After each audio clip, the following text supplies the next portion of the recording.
kaya ako sa bangin para lang iyong sagutin.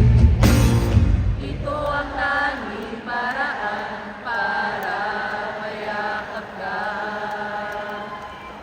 Parating kaya sa dami ng iyong ginagawa, kung kaagaw ko sila, paano na kaya?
Thank you, Philippines.